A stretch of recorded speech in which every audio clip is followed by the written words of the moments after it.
종목이 다양하기 때문에 일단 테마를 정하셔야 되고요. 그리고 지역마다, 각 지자체마다, 각 지역마다 테마가 다 정해져 있습니다. 주택시장은 조금 밸류에이션이 좀 과하다라고 봐야 돼요. 많이 과하죠. 어마어마하게 과한 거죠. 말도 못하게 이건 비정상적이죠.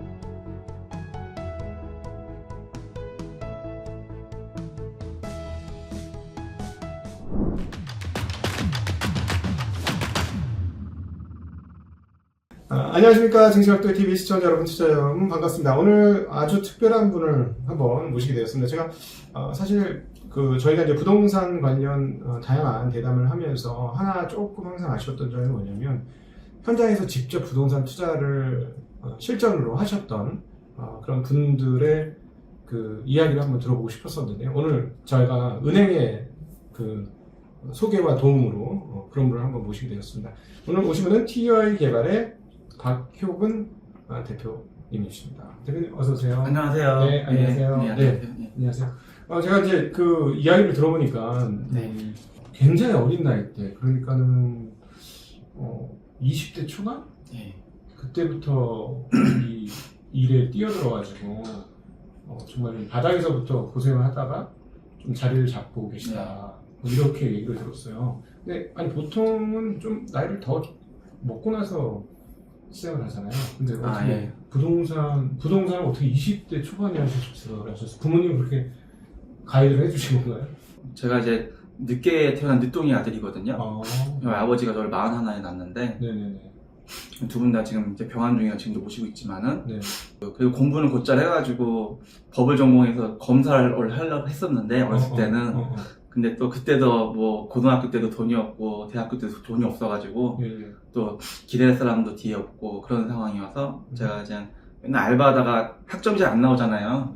알바를 많이 네, 알바를 너무 많이 하니까 국공부랑은 딱 앉아서 그냥 해야 되는데 계속 근데 이제 그래서 그냥 할 수 없이 법대를 중대를 하고 또 생계 위주로 또 우리 가정 우리 집이 너무 어려워가지고 아버지가 중학교쯤에 부도마시셔가지고 제가 그때부터 알바를 했거든요. 중학교 때? 네, 저하고 스토리 비슷하네요. 그러시구나. 저도 저희 아버지도 중산 때 그러시구나. 상당히 그 당시로는 큰 부도를 맞았는데 그런 그렇죠. 아픔이 좀 있으셨고. 네, 그래서 제가 그때부터 거의 가장같이 큰 스타일이고요. 그래서 그때 이제 노가다를 제가 이제 공사판에 가서 한 6개월 정도 뛰었어요. 6개월 한 거 갖다 몇백만 원 그때 한 벌었을 거예요. 그래갖고 그거 갖다가 중고차 사가지고 이거 노가다 하다가는 이거 내가 무슨 답이 없겠다. 몸만 이거 뭐 어린 나이지만 몸 좀 아프고 그래가지고 그 어린 나이에 그때 한 20살, 21살 때니까 그때 제가 뭐 이제 비속어로 통팝을 생각하기를 이거 돈이 없어서 이거 대학교도 온전히 못 댕기고 이거 어떻게 해야지 내가 이 삶을 극복할 수 있을까. 병든 부모님도 모시고 있는데 팔자에 그래갖고 이 화성시가 이렇게 발전되고 동네방네 막 부동산들이 계속 생기는 거예요. 그래갖고 우리 동네에서 제일 부동산 잘하시는 그 동네 아저씨한테 가서 우리 아버지 친구분인데 아니 아저씨 왜 이렇게 여기 부동산들 많이 생기냐. 그러니까 이제 그 아저씨가 이래서 화성시가 앞으로 커질 거고 개발될 거고 이제는 변화 혁신이 화성시에 오고 있다. 그래서 부동산들이 많아지는 거다. 그러니까 효근이 너도 부동산 쪽으로 눈을 떠라. 그리고 이제 토지들이 많이 이제 공사가 되고 개발되니까 그쪽으로 관심을 가져라. 그 동네 이장 아저씨가 부동산 하시면서 그걸 깨달으시면 저한테 알려주신 거거든요. 그래서 부동산에서 일을 하시는 거예요? 네, 그래서 이게 부동산이라는 걸 한번 배워보자. 그리고 나름대로 거기서 생각해보니까 제일 빨리 내가 우상향으로 올라갈 수 있는 길은 부동산이겠구나. 그 어린 나이에? 네, 어린 나이 20살 때 그걸 제가 깨달았죠. 근데 어쨌든 근데 그렇다고 21살 먹은 친구를 그리고 돈도 뭐 해봐야 노가다 뛰는 몇백만 원밖에 없는 사람이 어떻게 부동산을 시작할 수가 있어요? 그래서 내가 그분한테 그 아저씨 이장님한테 그 부탁을 드렸죠. 그때 제가 형님이라 그랬어요. 워낙 친한 분이라서 큰 형님이라 했는데 형님 제가 내 상황 아시지 않냐. 너무 절박하다. 절박하고 너무 절박하니 내가 부동산을 배울 테니까 그냥 월급도 필요 없고 그냥 내가 무급으로 하겠다. 일만 가르쳐줘라. 그래서 그분 밑에서 서류 신분 시작한 게 그게 아마 21살 때쯤일 거야. 그 이장님 부동산 하시는 이장님 밑에서 서류 신분으로 시작하셨어요? 예, 맞습니다. 얼마나 하셨습니까? 그 밑에서 한 1년 반 정도 하면서 저도 CD를 좀 모았죠. 아니 무급이 되셨던 무급인데 이제 인센티브제였기 때문에 제가 나름대로 좀 무슨 인센티브가 있어요? 그래도 뭐 그 밑에서 이렇게 심부름도 하고, 그리고 이제 땅도 내가 사람도 설명도 해주고, 그리고 이제 그때 제가 어린 나이인데도 이상하게 똑똑했나봐요. 그래가지고 괜히 이제 저보고 오시는 분들도 많았고, 땅 사러 오신 분도 많았고, 공장 사러 오신 분도 많았거든요. 그러니까 주선을 내드렸군요. 그러니까 그 동네 부동산이었으니까 일종의 허브처럼 팔 사람이 있었고, 네. 근데 그 팔 사람 많은 토지나 이런 것들을 갖고 있으니까 살 사람이 와서 하는데 거기서 이제 중개를 해주시고. 그쵸. 이분은 일단은 이장님이시고, 그리고 이제 동네 입구에 있는 조그만 부동산이었는데, 네. 이게 아무래도 그 팔타면에서는 좀 소문이 나 있는, 좀 정평 나 있는 부동산이라서, 네. 또 거기서 내가 일을 되게 잘한다는 것도 알고 소문나가지고, 네. 그때부터 제 팬들이 조금 생겼어요. 네.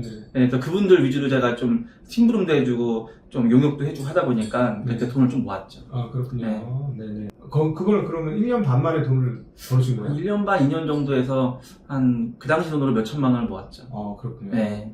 그 당시에 몇 천만 원 갖고 사업이 시작될 수 있는, 그 됐죠. 다음부터 이제 사업을 그럼요, 시작하신 됐죠. 거예요? 거의 18년, 19년 전인데. 어떻게 시작을 하신 거예요? 어느 정도 순자본이 모이니까, 네. 그거를 제가 레버리지를 더 일으켜가지고, 제가 쓸만한 토지를, 돈 될 만한 걸 다 보이니까, 네. 그때부터 그걸 픽픽 제가 샀죠. 아. 네, 사가지고, 공장 줘서 팔고, 토목공사에서 용지로 팔고, 네. 그리고 집도 줘서 팔고, 네. 그렇게 시작을 한 게 24살 때쯤이죠. 그게 이제 무상향을 했으니까 레버리지를 써도 빠르게 성장했고, 중간에 그거 어려운 점은 없었어요? 만약에 이제, 레버리를 쓰고 했는데 경기가 꺾이거나 이러면, 금리가 올라거나 이러면. 있었죠.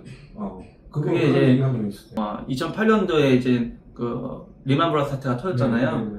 그래서, 그때 화성시도, 거의 보합 상태였어요. 그러니까 화성시는 웬만하면 땅값 떨어진 적 거의 없고요. 예.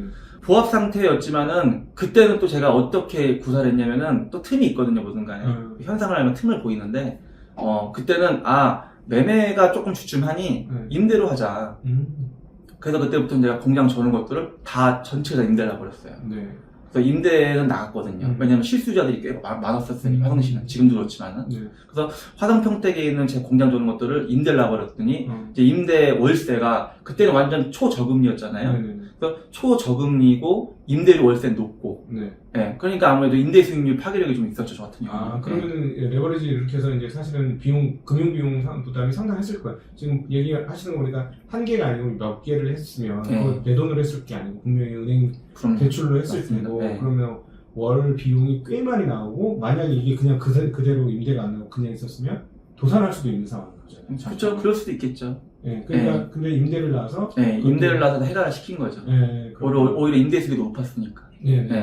그렇게 해서 이제 그 위기를 잘 극복하신 거예요. 그렇죠. 그리고 아시겠지만은 그 당시에는 LTV 의존도로 해서 대출을 많이 줬기 때문에 지금이야 뭐 DSR도 보고 DTR, DSR 다 적용되지만은 그 당시에는 순전히 LTV만 받기 때문에 그때는 대출을 참 용이로웠고 쉬웠고 그러면 그 밀도도 높았고 토지가 담보가 꽤 많이 잡아줬나 보죠. 그렇죠.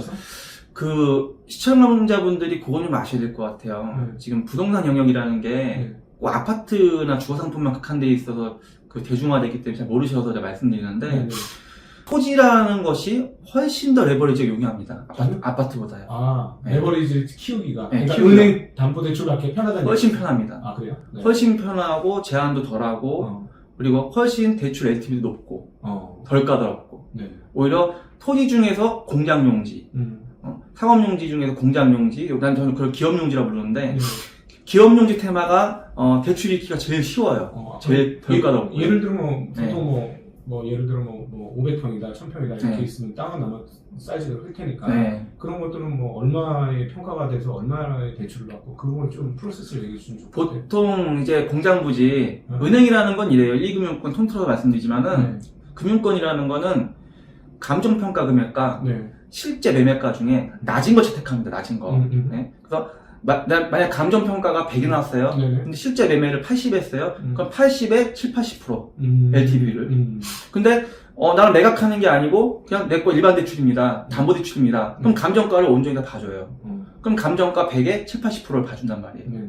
그렇게 해갖고 지금 아파트 같은 경우는 LTV가 50%, 40%밖에 안 나오잖아요. 지금 또 요즘에 또 스트레스 DSR도 적용시키니까 또 다운되겠지만은 땅은 그렇지가 않아요.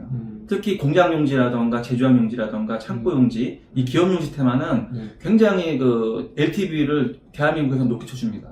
네. 그래서 간평가를 온전히 활용할 수 있는 구도로 들어가고 간평가 100% 사용할 수 있게 해서 여기에 보통 7, 80%입니다. LTV가. 그러면 네. 예를 들어 그런 토지를 살 때 네. 감정평가 금액보다 비싸게 사면, 예를 들어 서울은 감정평가 금액보다 훨씬 땅값이 비싸게 나올 것 같다는 느낌 아니에요? 대부분이 그렇죠. 그럼 비싸게 사면 그 감정평가에 7, 80% 해주니 실질적으로 땅 대비 대출 얼마 안 나오는 거잖아요. 그러니까 감정평가보다 싸게 사는 게 핵심이겠네요. 맞습니다. 네. 네. 그래서 여러분께서는 디벨롭을 배우셔야 돼요. 토지 개발을 배우셔야 되는 거예요. 저 같은 경우는 맹지 같은 경우를 엄청 싸게 사가지고 길을 뚫어서 맹지에 포텐을 터트리는 사람이고 그런 식으로 개발도 하고 그리고 시중에 금융 물건이라던가 남들이 개발 못하는 물건이라던가 그런 것들을 전 다 볼 수 있기 때문에 그리고 디벨롭 할 수 있는 현상을 다 아는 사람이고 그 모든 공법을 알기 때문에 저는 다 보이거든요, 솔직히요. 물론 이제 이렇게 되려면 좀 이제 짬이 올라가야 되겠지만은 지금 말씀하신 대로 감정평가 금액보다 내가 만들어 오는 상품이 항상 저 원가 항상 좀 밑이에요.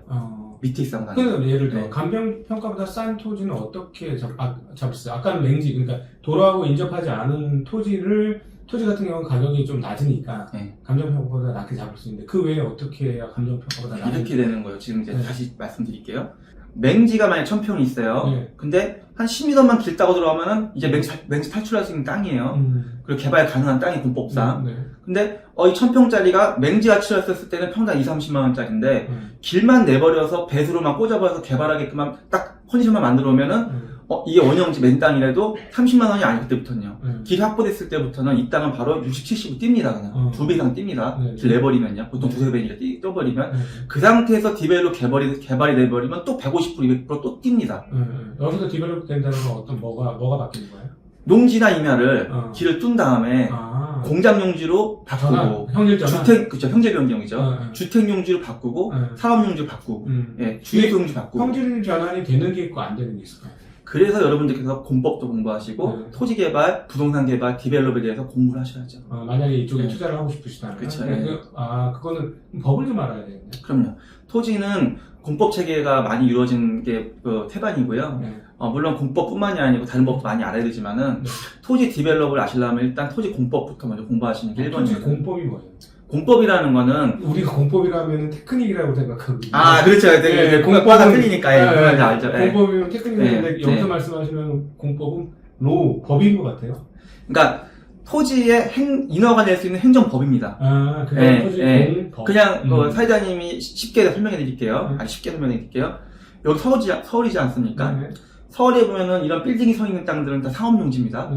그러면은 용도지역이라 그래. 그리고 용도지역이요. 상업용지, 주거용지, 자연녹지 이런 거 용도지역이라고 하거든요.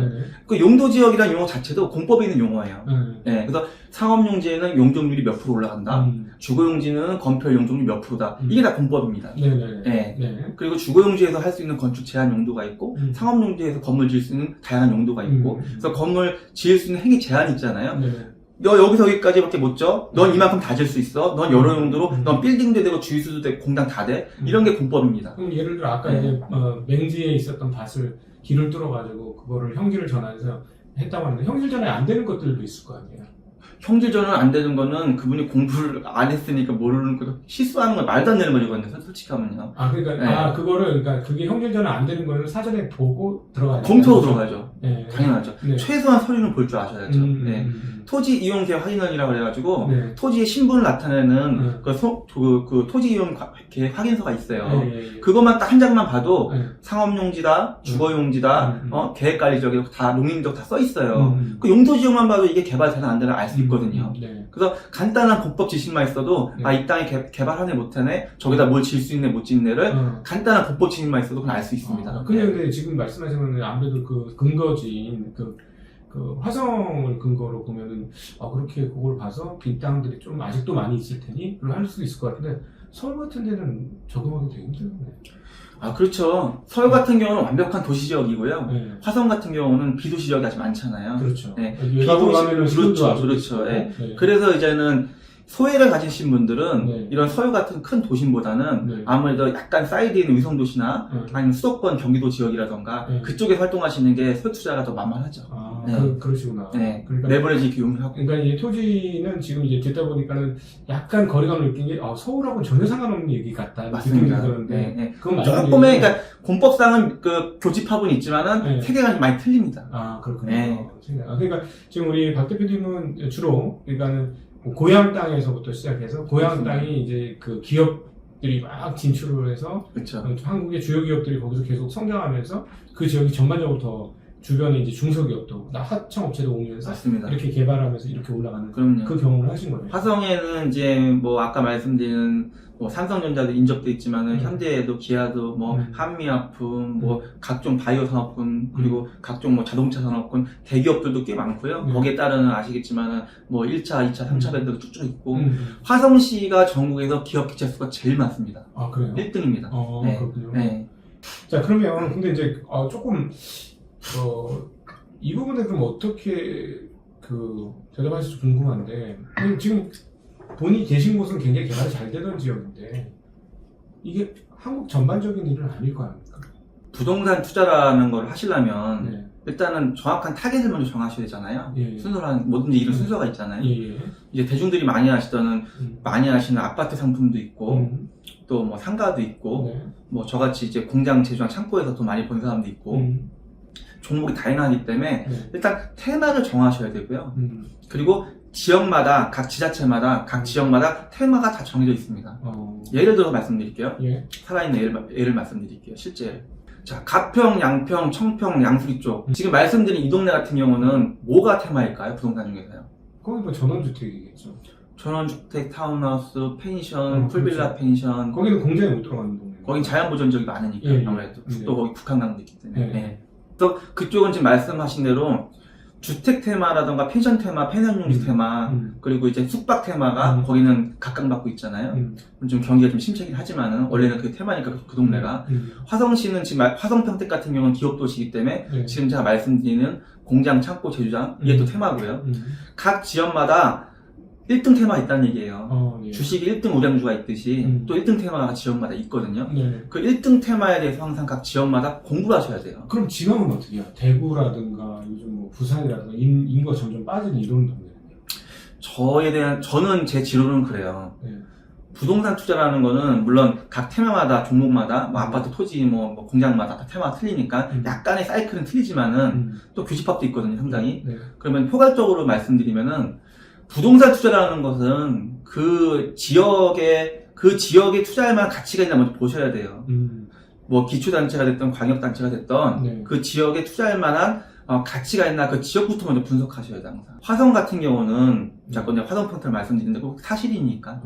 화성평택 같은 경우는 인구 증가율이 제일 높습니다, 지금요. 네. 화성시가 작년부로 103만이 됐어요, 인구가. 그래도 좀 있으면 특례시가 될 거지만은 화성시가 20년 전에가 20만이었어요. 지금은 104만이 좀 된단 말이에요. 그 20년 동안 인구가 수직으로 가파르게 올랐단 말이에요. 그렇죠. 평택도 마찬가지고요. 네. 용인도 마찬가지고요. 그러면은 그리고 인구 증가율은 그냥 된 것이 아니고 더 잘 아시겠지만은 고품질의 양질의 직장들이 많이 생긴 그런 거거든요. 네. 그래서 화성 평택에 대기업들이 좀 많지 않습니까? 네. 그 대기업 양질의 대기업들이 있고 거기에 따르는 하청업체 1차, 2차, 3차 밴더 중소기업 싹 들어오고 네. 그러니까 당연히 양질의 직장이 생기고 거기에 맞는 20, 30대 그 직장군들이 많이 생기고 네. 또 인구가 늘어나니까 또 아파트가 많이 생기고 이건 뻔한 결과거든요. 네. 이건 거의 자동 시스템이에요. 네. 도시개발이라는 거는 한 지역 개발되는 거는 그 어느 사이클은 다 어느 동네든 다 비슷해요, 현상은요. 그래서 이 동네가 투자할 만한 가치가 있나 없나부터 먼저 파악하셔야 돼요. 근데 이 얘기 듣다 보니까 네. 인구 빠지는 동네는 하지 말라는 얘기도 들리네요. 속초 같은 경우 말씀드릴게요. 네. 20년 전이나 지금이나 인구가 몇 만이냐면요. 네. 지금도 8, 9만이에요. 20년 전도 8만, 지금도 8만. 네. 하지만 네. 속초 같은 경우는 도로망도 좀 좋아지고 있고 네. 속초의 테마가 뭐냐면요. 속초 테마는 관광이지 않습니까? 그렇죠. 관광 휴양. 네. 그러니까 힐링 테마죠, 결론은요. 네. 네. 관광 휴양 테마가 속초 쪽이기 때문에 네. 정주 인구는 작더라도 정주 인구 변화가 20년 동안 없더라도 외부에서 오는 유입 인구가 있잖아요. 예를 들어 그러면 호텔 개발이라든가 거기서 펜션 개발 거기에 맞는 테마를 개발한다는 네. 거기에 맞는 테마에 투자가 맞다는 걸 말씀드리는 거 맞습니다. 부산이 옛날엔 더 많았는데 지금 300만이고 부산이 줄고 있죠. 네, 그리고 네. 다 거의 대부분의 주요 도시들이 수도권으로 사람들이 한 절반, 우리나라 인구의 절반이 이동했으니 대부분 다 빠져서 가 충청도, 뭐 공주 이런 데 맞습니다. 남쪽은 거의 다 빠지고 있어요. 예. 부산이 왜 줄었겠어요? 거기 양재 직장군이 없어요. 부산은요. 부산에 우리나라 상위 랭킹 20위 안에 있는 대기업 부산에 한 개도 없습니다. 네. 부산에 대기업이 큰 대기업이 하나도 없어요. 맞아요. 네. 중견기업 리노공업 정도밖에 생각나는 게 없으니까. 야, 그럼 결국은 인구 분산을 하고 지역 발전을 하려면 무조건 직장이 있어야 되는 거예요. 양질의 고품질의 직장군이 있어야죠. 또 거기 오는 생산 인구가 젊은 노동 인구가 와야죠. 그 나이 먹은 사람이 오면 안 되고 소비가 안 되잖아요. 그러면 거제도라든가 창원은 조금 다를 수 있겠습니다만 거제도 같은 경우는 요즘 젊은 친구들이 아직 조선운수 일을 안 하니까 거의 다 외국인들이에요. 그러니까 거기는 지금 뭐 산업이 잘 되고 나쁘지 않은 직장임에도 불구하고 그 다른 직장에 비해 화성 이 지금 평택에 있는 직장보다는 도시적으로는 조금 안 좋은 거네요. 그렇게 따져보면. 그쵸. 네, 그쵸. 그러니까 동탄 있지 않습니까? 네. 동탄이 화성시 안에 있지 않습니까? 동탄이 화성에 있는 건데 동탄 1, 신도시가 화성 104만 인구 중에서 동탄 인구가 지금 40만이 넘어갑니다.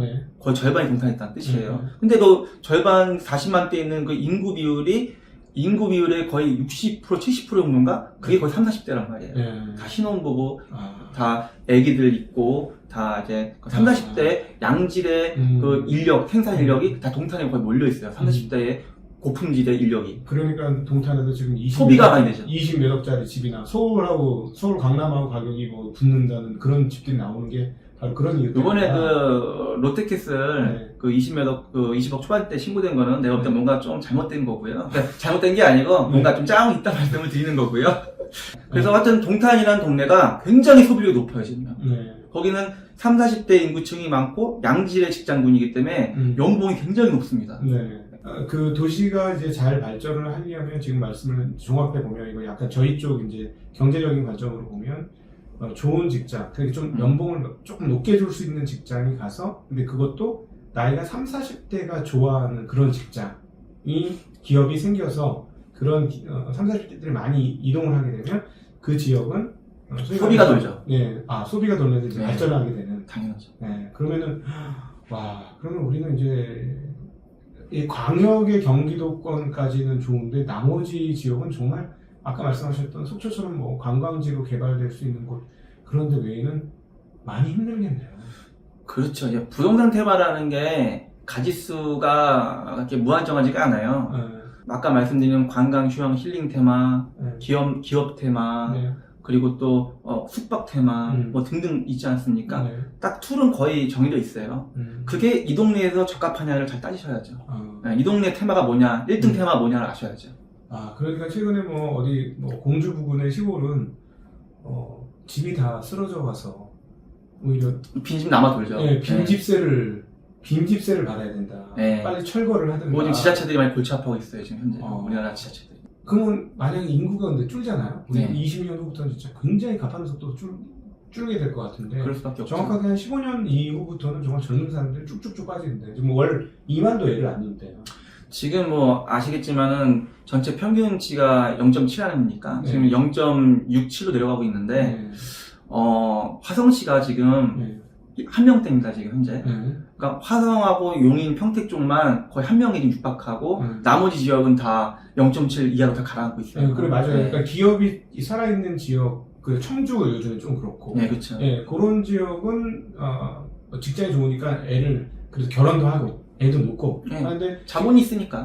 직장이 없으면은 애도 안 놓고 그러니까 0.몇 명 떨어지는 거고. 그러면 그렇게 되면 이 인구가 빠지는 지역은 부동산은 정말 조심해야 되거든요. 그게 어떻게 보면 원칙 중에 하나죠.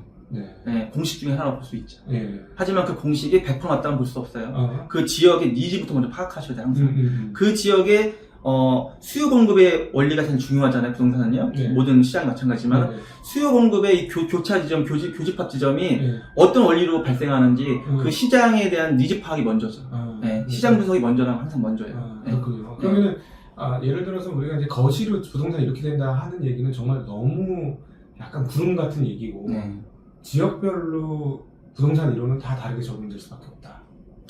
그게 100개면 100개가 다 똑같이 찍어낼 수는 없습니다. 네. 각 지역별로의 특색이 있고 메커니즘이 다 있기 때문에 네. 그거에 대해서 정확하게 지역 분석하시는 게 먼저입니다. 네. 그렇군요. 근데 이제 우리 금융권에서는 어떻게 생각하냐면 이제 금리가 절대적인 기준이다라고 생각을 하는데 부동산에 있어서는 레버리지가 굉장히 중요한 시장이다 보니 금리가 정말로 더 중요하지 않을까 하는 생각이 드는데 어떻게 보세요? 뭐 아시겠지만은 금리라는 거는 거의 이제 사람이 사람으로 치자면 중력과 비슷한 거 아닙니까? 네, 그렇죠. 그래서 금리가 고금리로 올라갈수록 또 금리 그 정책에 따라 그 금융 정책에 따라서 대출 제한이 세지면 세질수록 아무래도 부동산 사업하기는 좀 쉽진 않죠. 네네. 제한이 심해지니까. 아무래도 레버리지가 잘 받쳐줄 때하고는 아닌 거하고는 좀 상황이 틀리잖아요. 그렇죠. 네, 그거는 확실히 무시 못하죠. 아, 하지만 금융구조가 대출 제한이 심하다고 해서 부동산 사업이 또 흔들린다. 그렇게 보시면 저는 않아요. 부동산이 돈이 되는 이유의 요소는 네. 여러 가지가 있기 때문에 그게 다 복합 요소가 돼서 결정체가 부동산이 올라가고 내려가는 거기 때문에 네. 종합적으로 다 고려되기 때문에 이 한 가지 요소만 가지고 부동산이 흔들린다는 건 아니에요. 네, 그렇군요. 근데 이제 조금 이제 주택 얘기 원래 본인 전공은 아니지만 그래도 같은 업계시니까 네. 한번 여쭤보고 싶은 게 이 최근에 2020년, 22년에 엄청난 슈퍼 사이클을 해서 사람들이 당연히 횡보또는 좀 하락하다가 좀 네. 시간이 차지면 올라갈 거다 이런 예상을 했었는데 지금 별로 쉬지 않고 다시 올라가고 있는 것 같은데 왜 이런 현상이 나타나는지 좀 궁금해서요. 아무래도 지금 이제 빈익빈 부익부 현상이 아주 급격하게 지금 드러나고 있잖아요. 네. 뭐 대한민국뿐만이 아니고 중국도 마찬가지고 네. 미국도 마찬가지인데 아무래도 극과 극의 현상이 지금 벌어지고 있기 때문에 네. 대한민국에 있는 상위 1%의 그 인구 구조는 거의 서울에다 거의 몰려 있잖아요. 그렇죠. 예. 그러면 상위 1%의 부자들 또 상위 0.5%의 부자들 그 사람들 리그 안에서 좋은 아파트들 고가 아파트들 정말 뭐 우리가 아는 그 A 브랜드 아파트들이 다 사고 팔린단 말이에요. 그러겠죠. 그 사람들 현찰력도 있으니까 그 금융에 기대지 않았어요. 예. 그러면서 또 영끌에서 피봤던 MZ세대들이 예전에 그 불안감이 또 살아나는 거 있죠. 아파트들도 팔리기 시작하면서. 지금 이제 21년도 최고점 대비해서 거의 서울 아파트들이 거의 90%? 85%, 90%까지 거의 올라갔다고 하더라고요. 근데 뭐 팩트도 맞더라고 보니까요. 근데 그런 현상이 일어나기 때문에 또 불안한 거예요. 아, 이거 또 잘못하면 못 사는구나. 또 정부에서는 또, 뭐 금융가에서는 또 스트레스 DSR 2단계 또 도입한다는데 그럼 점점 대출하면 좁아지고 대출 문턱은 좁아지는데 잘못하면 대출도 못 받게 생겼으니까 빨리 레버리지 일으켜가지고 빨리 아파트 사야 되는구나. 벌써 90%가 올라왔으니까 이게 불안 심리를 자극하는 거잖아요. 아, 그렇죠. 근데 이건 정말 아주 단면적인 것만 보는 상황이고요. 주사의 육각형을 다 볼 줄 알아야 되는데 육각형이 한 면만 보는 거기 때문에 나머지 5면을 다 볼 줄 알아야죠. 5면을 봤을 때는 뭐 국내에 지금 여러 가지 현상 너무 안 좋죠. 그리고 지금 우리나라 같은 경우는 미국과 중국 간의 샌드위치 아닙니까? 양쪽 눈치를 다 봐야 되고. 그리고 지금 우리가 수출 기조가 지금 그렇게 지금 좋은 상황은 아니잖아요. 최근 좋아지고는 있지만은 전체로 봤을 때는 좋지는 않거든요. 우리가 볼 때는. 그리고 지금 아시겠지만 우리나라의 거의 증시의 거의 4분의 1을 차지하는 삼성전자가 좀 저렇게 좀 헤매고도 있는 상황이고 솔직히 지금 뭐 더 잘 아시잖아요. 뭐 엔비디아, TSMC 장난 아니었으니까 대만에도 장난 아니잖아요. 지금 미국도 그렇고. 그러니까 우리나라에서 1등주가 지금 이렇게 허덕인다고 표현해야 되나? 이렇게 좀 숨고르고 있고 우리나라 정부에서는 이 반도체라는 거를 정말 먹고 살리는 이 이제 쌀인데 이쪽에 대해서 우리 중앙정부는 지원책이 솔직히 다른 나라에 비하면 정말 약하거든요. 그러니까 대기업들이 웬만하면 미국 가서 건물 때려짓고 공장 짓고 지금 그러는 거 아닙니까? 현대에도 삼성도 다 미국에다 건물 짓잖아요. 지금 전부 다. 또 베트남에 짓고 앉아있고. 그러니까 정부 정책 지원도 대기업한테는 좀 박하고 박할 수밖에 없죠. 좀 세수가 없는데 더군다나. 이런 상황이기 때문에 우리나라가 지금 내가 말한 이 단면적인 것도 말씀드린 거고, 뭐, 우리나라 지금 뭐 자영업자들 죽어나가고 있죠. 지금 가계부채 1등이죠, 지금. 이런 상황에서, 지금 또 PF가 여기도 올 상황에서, 이런 여러 가지 지금 제가 말하는 건 좀 빙상의 일각 같아요. 더 많은 여러 가지 변수가 있는 이 상황에서, 과연 저 아파트가 지금 이렇게 갑자기 데스켓 바운드식으로 올라가는 게 이게 과연 옳은 걸까요? 아, 그러면은 그 후배들한테 30대 후배들한테 이제 사회 진출해서 이제 결혼하면 집도 필요한데 이런 후배들한테 그냥 어떻게 얘기해 주고 싶으세요? 지금 경력자로서. 그리고 동료들, 한 40대 초반의 동료들한테. 후배들한테? 네. 일단은 저는 토지에 특화된 사람이고요. 네. 아파트는 솔직히 저도 아파트가 지금 한 채밖에 없어요. 네. 주거라는 상품은 자기가 실수에 의해서 필요에 의해서 사는 게 좀 맞다고 보고 당연하게 그건 네. 정서가 아니니까. 네네. 네. 그렇죠. 네. 여러분들이 아파트값 올라가는 거 다른 거 아니잖아요. 여러분들이 아파트값 올라가는 현상은 투기 투자 세력이 들어가기 때문에 아파트값이 오르는 겁니다. 네. 그 세력만 싹 빠지잖아요. 아파트가 절대 안 오릅니다. 전세 같은 경우는 100% 실수요자 그 의미잖아요. 다 실수요자만 전세 얻으니까. 근데 매매라는 거는 매각이라는 건 매매 시장에서는 투자 세력이 전국에 있는 지금 뭐 2,800조, 3,000조 되는 이 투자 세력들이 움직이기 때문에 투자 유동 자금이 움직이기 때문에 아파트값이 올라가는 거지. 젊으신 분들이 저도 MZ의 끝물이지만은 MZ 세대 분들께서 주거 상품이라는 거는 정말 내가 필요해서만 거주한다. 라는 것만 딱 장착하고 계시면은 그거 말고 돈 벌고 되게 많아요, 부동산 시장에서. 정말 게 무유한이 많아, 진짜. 부동산 시장에서는요. 그 공부하시고 경험하시고, 또 진짜 잘하는 사람, 멘토한테 공부하셔가지고, 정말 믿을 사람들한테 공부하셔가지고, 살아있는 공부, 실전 투자 공부, 살아있는 공부하셔가지고, 돈 벌 생각들을 하시면 모르는데, 저처럼. 막연히 그냥 아파트 값이 올라가니까 따라 사겠다. 그냥 뭐 기러기들처럼 따라서 사겠다. 그러니까 아파트 값이 올라가는 거예요. 투기 투자 세력만 싹 빼져버리면요 아파트 절대 안 올라가요. 누가 투기 투자 세력이에요? 그 2, 3년 동안 슈퍼사이클처럼 확 올라갔잖아요. 그거 다 투기 세력, 투자 세력이죠. 다 레버리지 일으켜가지고 레버리지 7, 80%, 8, 90% 꽉 일으켜가지고 다 아파트 무주택자들도 그냥 투기처럼 사버리고 무주택자 또한 청약 사버리고 다 청약 신청하고 피박 넘기고 그리고 자기가 살지도 않으면서 또 아파트 또 분양 받아버리고 그리고 다주택자 우리나라 다주택자도 엄청나게 많아요. 진짜 많아요. 그 다주택자 분들이 그 다주택에 대한 자기 투기 생각만 버려도 아파트 다 내려갑니다.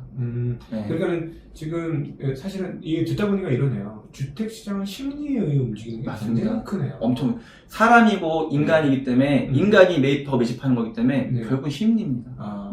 본업을 하고 있는 예를 들어 그 공장 부지라든가 토지 그 개발 이런 것들은 사용성에 의해서 결정이 되지만 실사용성이 강하죠. 근데 주택 같은 경우는 사용성보다는 오히려 심리에 의해서 집값이 더 올라갈 것이다 라는 생각이 심리에 의한 투기 거품이 많죠. 아파트는. 그렇게 되는 거죠. 그게 아무래도 공장과 좀 차이가 있죠. 아니 공장도 물론 투기 세력이 있어요. 임대업자도 있고 투자하는 사람도 있지만은 그 밀도수보다 여기 밀도수가 훨씬 많습니다. 그렇겠죠. 이게 완전히 뭐 대중화되어 있기 때문에. 그렇죠. 여기는 블루오션이거든요. 전 여기 레드오션이라고 좀 보기 때문에. 그러면 지금 약간 좀 그 주택은 좀 그 부동산 시장에 그 좀 다른 영역의 부동산 시장에 있으신 분 입장에서는 한국 주택 시장은 조금 밸류에이션이 좀 과하다라고 봐야 돼요. 많이 과하죠. 어마어마하게 과한 거죠. 말도 못하게 이건 비정상적이죠. 그래도 심리가 만드니까 더 올라갈 수도 있긴 하겠네요. 그래서 저는 이렇게 생각해요. 언젠가는 여러분들한테 깨달음이 올 거라고 좀 봐요. 아주 큰 깨달음이 아마 올 겁니다. 머지않아서 MZ세대 분들이, 저도 MZ세대예요. MZ세대 분들이 많이 똑똑하거든요, 제가 볼 때는요. 굉장히 스마트하시기 때문에 그렇게 스마트한 존재감들이라면은 언젠가 큰 깨달음들이 오실 겁니다. 부동산도 트렌드가 바뀝니다, 여러분. 혁신이 온다고 말씀드리는 거예요. 제가 볼 때는 이번 정권이 아니더라도 다음 정권 정도? 혹시 누가 압니까? 주 4일째 올 것 같아요. 지금 주 5일째 아닙니까? 이틀 쉬죠? 아마 이제 3일 쉴 때가 올 거예요. 주 4일째 도입되면은. 우리 MZ세대들 뭡니까? 워라밸 엄청 중시하죠? 그날 하루하루 즐거우면 되는 거예요. 내 행복만족도가 장땡이에요. 워라밸이 제일 좋다 이거예요. MZ세대 같은 경우는. 그럼 워라밸을 중시하는 MZ세대가 대한민국을 앞으로 이끌어 갈 겁니다. 차후는. 그러면 워라밸을 중시하는 MZ세대들의 특성이 있기 때문에 그 MZ세대들은 워라밸을 중요시하기 때문에 또 시대가 주 3일 시대가 또 오고 그리고 이제 능력자이기 때문에 또 앞으로는 AI 또 인공지능 시대가 확 오기 때문에 가까이 오기 때문에 앞으로 그냥 간단히 생각해서 10년을 보자고요. 그냥 그려보자 그냥 뭐든지 상상이 현실될 수가 있어요. 스티븐 잡스가 있잖아요. 딱 상상하는데 10년 후에 우리 현상이 어떻게 바뀔까요? 육로에 있는 이 막히는 트래픽 이거 많이 들으실 겁니다. 10년 후쯤엔요.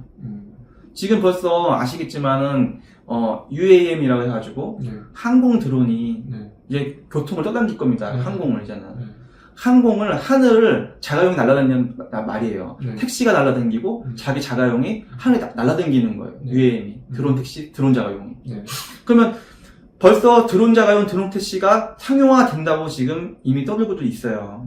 그래서 저 볼 때는 앞으로 10년이라고 치면요. 10년 후에는 육로에서 다니는 교통망도 있지만은 근데 하늘에서 날아다니는 이 대중교통도 만만치 않게 그때는 상용화 많이 돼 있을 거다. 10년 후에는. 그거를 거꾸로 역설하면 어떻게 되냐면요. 부동산 트렌드가 바뀔 수 있다는 거예요. 자, 저 사람이에요. 사람은 욕구와 본능이 있고 힐링을 중시해요. MZ세대 월요일 중시하죠. 그러면은 따박따박 붙어있는 집합건물이 아파트 들어가 사고 싶겠어요?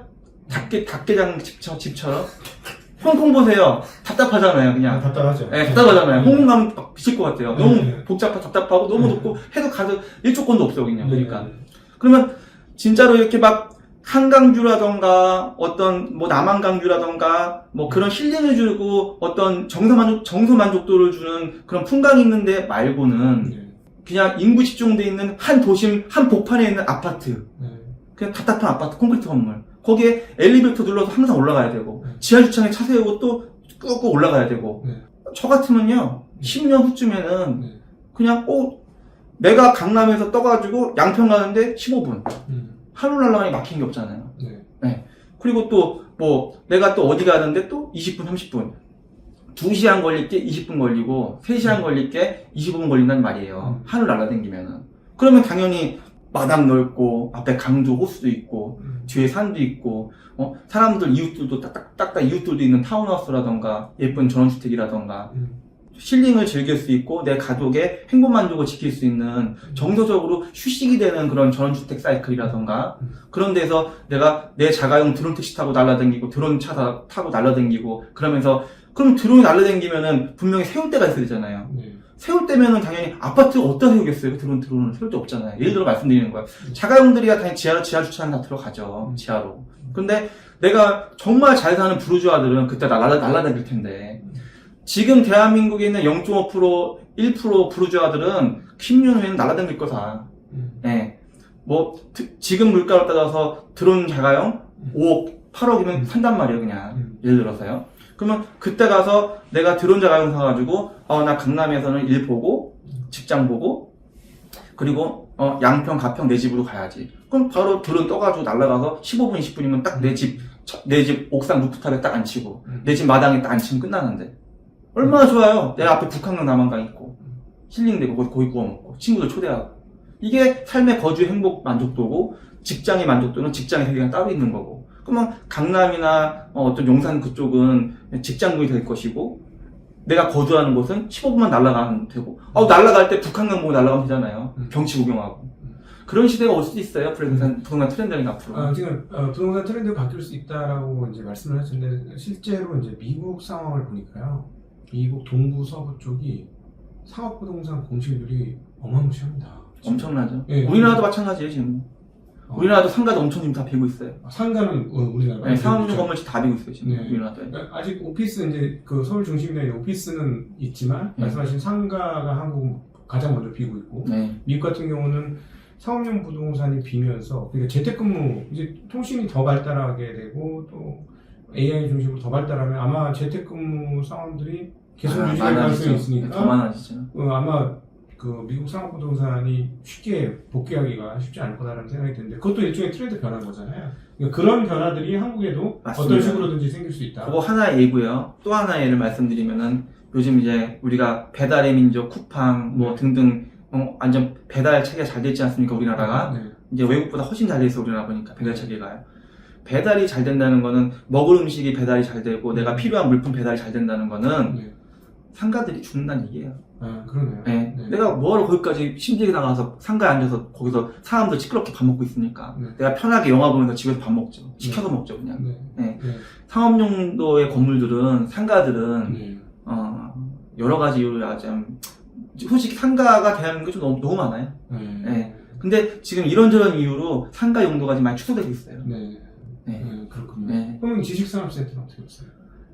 저는 처음부터 지산을 좋게 안 봤어요. 처음부터 진짜로 저 공장 전문가고 공장 개발 많이 하지만은 네. 그 집합 건물 체인 지산센터 그 아파트 공장 네.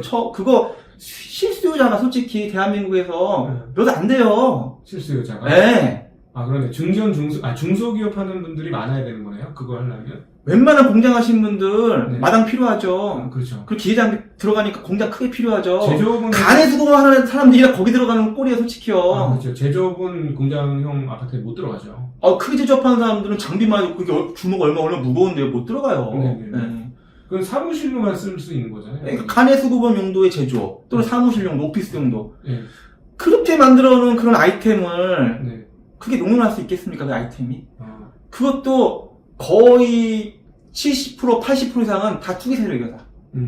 투기 세력들다. 거기는 얘기 들어보니까 투기 세력이 얻어맞고 있는 것 같은데. 자기들이 투기하고 자기들이 얻어맞는 거예요, 지금. 네. 자기들이 논 덫에 자기들이 걸린 거예요, 지금. 네. 그렇군요. 그래서 부동산 디벨로퍼로서 지산에 대해서, 저 상품에 대해서 전 처음부터 저건 아니라고, 처음부터 아니라고 했어요, 처음부터. 네. 근데 저게 왜 투자분이 불었습니까? 금융권에서 잘못한 거예요, 금융권에서. 금융권에서 지사센터, 지산 저 아파트 공장을 LTV를 금융권에서 너무 잘 봐준 거 여태까지. 90%, 예. 85% 이렇게 했으니까. 금융권이 저거 망가뜨린 거예요, 그때는. 근데 사실은 그 부동산의 버블에서 가장 핵심적인 역할을 한 것은 결국은 금융의 역할. 그러니까 쉽게 가면은 대출 수준, 이게 결정되는 거네요. 그럼요. 네. 금융이라는 거는 진짜 중력과 같은 힘이 있어서 예. 날 누르는 아픈 힘이 풀렸어. 확 일어나서 사람이. 네. 그런 거예요. 네. 그러면 이제 공부를 좀 해보라, 막 이렇게 얘기를 하셨는데, 근데 요즘 사실은 인터넷에 저희가 이제 우리도 경제고, 그리고 우리는 조금 약간 이제 유가증권 쪽 투자 쪽이 이제 더 가깝고, 기업 투자 이런 쪽인데, 사실 실상 유튜브에서 보면 부동산 투자의 그 규모가 훨씬 큽니다. 구독자 층도 크고 시장도 넓고 보니까 뭐 온갖 교육해주고 뭐 유료 강의해주고 하는데도 굉장히 많아요. 사기꾼이 판쳐요, 저 때는. 솔직히 얘기해서.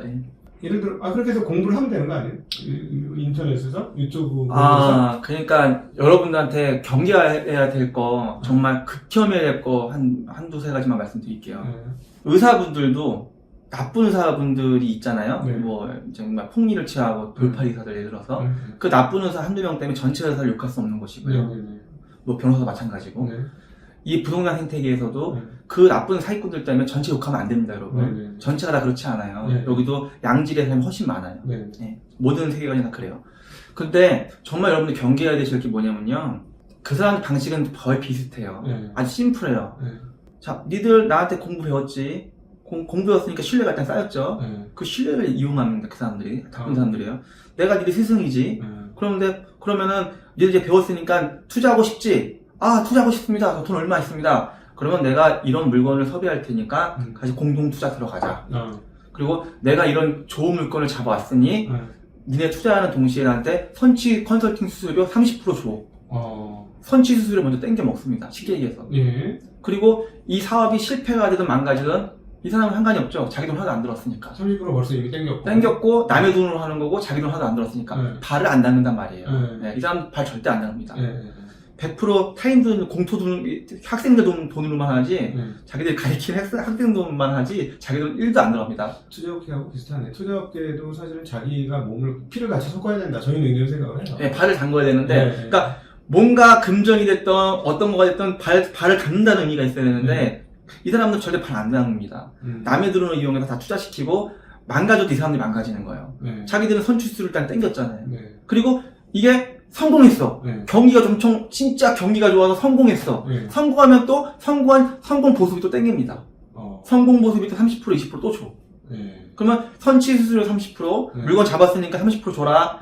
돈 벌어졌으니까 30-40% 줘라. 실패했으면 니들이 죽는 거다. 난 상관없지. 그리고 또 어떻게 하는 거야? 정말 나쁜 놈들 어떻게 하는 거 압니까? 공동 투자된 돈을 가지고 동업계약서를 써요. 그럼 유사수신행위에 빠져나갈 수 있거든요. 그렇게 해갖고 동업계약서를 쓰고 자기들 법인 명의로 이 공동 투자자들 명의라는 게 아니에요. 이 학원 명의로 해가지고 이 아카데미 명의로 뭐 무슨 경매학원이라면은 무슨 또 아카데미 학원이면 이 학원 이름으로 이 사람들 돈을 빨아가지고 물건을 받습니다. 경매가 됐던 실용 물건 삽니다. 이 사람들 명의로요. 그럼 이 사람들이 뭘 할 수 있겠습니까? 대출을 일으킬 수 있잖아요. 네. 이 사람 몰래. 네. 그래서 몰래 대출을 일으켜서 금융돈을 빼먹습니다. 정말 질이 아주 안 좋은. 악질이에요. 네. 네. 이 사람들은 돈 빼먹는지 몰라요. 네. 통보를 안 하니까. 항고하니까. 더 웃긴 건 뭔지 아세요? 공동 투자하는 사람이 50명이에요. 네. 50명이 자기들끼리 누가 누군지도 몰라. 몰라요. 네. 전화번호도 몰라요. 네. 그러니까 자기들이 누군지도 모르고 50명이 전화번호도 모르고 이적 사항도 모르고 여기 그 아카데미만 믿고 있으니까 네. 이 사람들이 합심을 할 수가 없는 거예요. 단합이 안 되는 거예요. 네. 탄압이 안 되니까 또 시간이 쭉 지나가는 거죠. 그럼 이 사람은 그 맹점을 하니까 계속 이용해 먹는 거고, 연락 절대 안 알려주고, 네. 또 금융돈 뽑아먹고, 선취수수도 받아먹고, 망가지면 니들이 죽는 거고, 이런 식입니다. 네. 이거 경계하셔야 돼요, 경계 여러분. 유튜브에 네. 그런 사람들이 있다고요? 많아요. 진짜 제가 오늘 사회자님께 오늘 뵙고선 그 말씀을 드리고 싶더라고, 진짜로요. 네. 그 진짜 사회자님 같은 진짜 고품격의 진짜 레벨 있으신 분들이 그거 말씀을 주셔야 돼요, 진짜. 시청자분들한테. 그런 각본 있는 사람들 만나시면 절대 안 됩니다. 네, 그거 절대 경계하라고 방영해 주셔야 되거든요. 네. 알겠습니다. 자, 그러면은 어떻게 부동산을 그럼 잘하려면 어떻게 해야 할까요? 부동산은 여러분 경험 학문입니다. 그냥 저를 예를 들어 말씀을 드릴게요. 저는 이제 올해까지 경력이 약 20년 됐는데요. 물론 마이너스 인생에서 제가 이렇게 가장으로 커왔기 때문에 제가 또 병든 부모님 모시면서 제가 이렇게 어렸을 때부터 커온 사람인데, 하여튼 저같이 무일푼에 대학교 중퇴한 사람도 이렇게 지금 대한민국 0.01% 정도 아마 전 레벨이 될 거예요. 네. 제 갖고 있는 자산 자체가 이 정도까지 올라올 때는 그냥 올라오는 게 아니잖아요, 여러분. 저 같은 경우는 이론 베이스 공부가 30%고요. 네. 경험 학문은 전 70% 정도 보거든요. 네. 그게 제 몸에 다 뼈에 박혀 있어요. 그래서 실전 투자자하고 살아있는 거가 다 몸에 박힌 사람이기 때문에 전 필드에서 완전히 몸에 박인 사람이기 때문에 저는 진짜 살아있는 그 말씀만 드리는 거고 정말 살아있는 강의만 해드리는 거고 여러분들께서 어떤 투자를 하시려면은 공부 이론 공부, 경험 공부 그리고 그 지역에 대한 공부, 그리고 정말 이 분야에 뛰어난 사람에 대해서 그 사람이 정말 착한 사람이라 치면 정말 이 분야에 뛰어나고 전문가고 정말 우월한 사람이면 그 멘토한테 배우는 게 제일 빠른, 솔직히 말하면. 저도 저보다 뛰어난 사람들한테 계속 흡수하는 제 스타일이기 때문에 네. 여러분들께서도 그런 역량 있는 멘토를 만나셔가지고 선의적인 사람 만나셔가지고 그분이 왜 성공했는지 배우셔야 됩니다. 그리고 그래서 이론 30%, 경험 학문 70%. 부동산은 경험 학문이에요. 네. 무슨 말인지 알겠습니다. 네. 그러니까 현장에 더 많이 답이 더 많습니다. 현장을 찾아가 봐야 깨닫게 되는 거고. 그럼 그렇다고 이제 한 번 가서 결정하면 안 되겠네요, 그러면. 여러 번 많이 하나를 결정하려면 수십 번 이상 움직여야 되겠네요. 부동산은 원칙적으로 손품, 발품을 파는 작업이고요. 근데 요즘 같은 소프트웨어가 잘 돼 있을 때는 그 발품 농도가 요즘에는 별로 없고요. 요즘은 워낙에 다 잘 됐기 때문에 현명하고 똑똑하고 역량 있는 DNA를 가진 사람은 한 번 공부만 해도 10가지 알 수 있는 사람이 있는 것이고요. 그렇지 않은 사람은 계속 공부해도 다 못 찾는 사람이 있잖아요. 그거는 개인차는 어쩔 수 없는 거예요. 자기 적성을 일단 먼저 아셔야죠. 저는 제가 여기 적성이 맞기 때문에 제가 이렇게 된 것이고요. 어쨌든 현장 경험을 많이 해야 되고, 그리고 가능하면 적성에 맞는 분들은 계속 해도 되는데, 적성에 안 맞는 분은 그냥 부동산에 적성 안 맞는 분들 꽤 많아요. 그런 분들한테 그렇게 적성에 DNA가 안 맞는데 이거를 계속 주입하는 것도 저는 맞진 않다고 봐요. 우리 박 대표님 이제 현장에 계신 분하고 제가 이제 현장의 얘기를 듣고 싶어서 이렇게 모시게 됐는데 진짜 현장 날 것을 그대로 회를 먹은 느낌 그런 느낌 많이 들 정도로 현장의 이야기를 많이 들었습니다. 혹시 저희 구독자나 시청자분들께 이 얘기를 하고 가고 싶어 하는 게 있으시다면? 여러분들 제가 전문 방송인도 아니고 그렇다고 제가 어떤 교수님도 아니지만은 제가 그래도 20년 동안 부동산에 대해서 살아있는 공부를 많이 한 사람이고 많이 연구한 사람이고 또 전 단 한 번 실패도 없이 여태까지 계속 플러스로 흑자를 낸 사람이기 때문에 계속 저는 결과를 낸 사람이기 때문에 그거는 어차피 데이터가 다 말해주는 것이고요. 그래서 제가 얼마 전부터 저도 유튜브를 시작했어요. 네네. 예, 그래서 동부남 탭이라 그래가지고 저도 유튜브를 한번 시작해봤습니다. 저도요. 제가 알고 있는 지식과 노하우를 좀 물론 방송에서 할 수 있는 용어가 있고 또 온라인에서 할 수 있는 스피치가 있기 때문에 네. 그걸 다 담을 수는 없고요. 네. 하여튼 저도 그 유튜브 동부남 탭이 앞으로 열심히 할 예정이니까요. 네. 여러분들이 많이 좀 애용해 주셨으면 감사하겠습니다. 네, 예. 알겠습니다. 자, 오늘 그 TY 개발의 우리 예. 박효근 대표님과 함께 실전 부동산 투자에 대한 이야기를 들어봤고요. 그리고 실전 투자자가 느끼는 어떤 부동산의 가치 평가에 대한 이야기도 좀 들어보았고, 그리고 부동산 공부할 때 주의할 점, 네. 이런 부분도 같이 들어보았습니다. 아마 굉장히 쉽게 이해가 되는 그런 시간이었고, 부동산에 대해서 잘 모르시는 분도 아, 그렇구나, 그렇겠구나 하는 생각을 많이 하는 시간이 아니었을까 싶습니다. 저는 개인적으로 아, 그렇구나 하는 시간이었던 것 같습니다. 오늘 긴 시간 함께 해주신 모든 시청자분들께 감사드리고, 그리고 좋은 현장의 소리를 저에게 전달해주신 우리 박효근 대표님께도 감사드립니다. 감사 인사드리겠습니다. 고맙습니다. 감사합니다.